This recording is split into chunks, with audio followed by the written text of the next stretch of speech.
At least মাহমুদুল্লাহর বিদায়টা যাতে খুব ভালোভাবে হয় এবং একটা জাঁকজমকপূর্ণভাবে হয়। ওদের নিজের থেকে বুঝতে হবে যে কখন আমার রিটায়ার করা লাগবে, কখন আমি খেলা ছেড়ে দিতে হবে। মাহমুদুল্লাহ রিয়াদকে নিয়েও আসলে গুঞ্জন আছে যে তার বয়সও অলরেডি 39 বছর বয়স। এই বয়সের পরে যখন আমাদের ওয়ান ডেটা 2027 সালে, তখন আরও 2 বছর পর মাহমুদুল্লাহ রিয়াদের বয়স হবে 41 বছর। 41 বছর বয়সে কি তিনি আসলে ক্যাপাবল কিনা, যেহেতু চ্যাম্পিয়ন্স ট্রফিতে খুব একটা ভালো করতে পারেননি মাহমুদুল্লাহ রিয়াদ। এখন আমরা শুনতেছি ওনারটাও সম্ভাবনা। দেখেন, আমাকে যদি বলেন আমি এটা ভিন্ন উত্তর দেবো, এই জন্য আমি ভিন্ন উত্তর দিব। দেখেন, মাহমুদুল্লাহ রিয়াদ কিন্তু দেখেন আফগানিস্তান এসে বলেন, ওয়েস্ট ইন্ডিজ সিরিজে বলেন, প্রত্যেকটা ম্যাচে কিন্তু ভালো ব্যাটিং করেছে।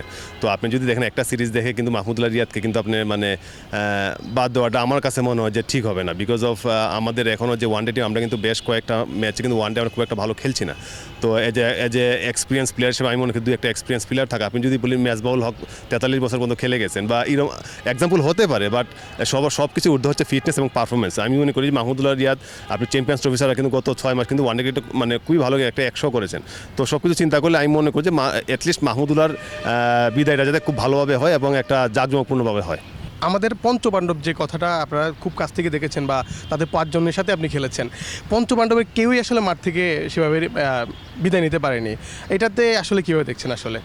দেখেন, এটা আসলে মানে আমি অবশ্যই দেখেন, এটা আমি মানে আসলে ওদের মানে বাংলাদেশের যে ক্রিকেটের কখনোই কিন্তু ওদের ছাড়া কোনো কিছু হবে না, বিকজ ওদের যে কেরিয়ার।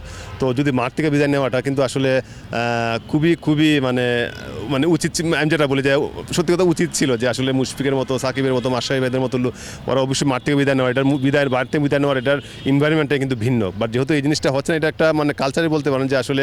বাট আরেকটা জিনিস যে ওদের নিজের থেকে বুঝতে হবে যে কখন আমার রিটায়ার করা লাগবে, কখন আমি খেলা ছেড়ে দিতে হবে। তো আমি আশা করি যদি মাহমুদুল্লাহ যেহেতু আছে বা মুশফিক আরেকটা ফর্মে টেস্ট ক্রিকেট খেলতেছেন, তো এই জায়গাতে হয়তো বা মুশফিকরা আমি যতটুকু জানি, হয়তো আজকে জানছি যে আমরা হয়তো মুশফিক ওয়ানডে থেকে রিটায়ার করি, হয়তো বিসিবি হয়তো চিন্তা করতে পারে ওরা কীভাবে সম্মান করা যায়।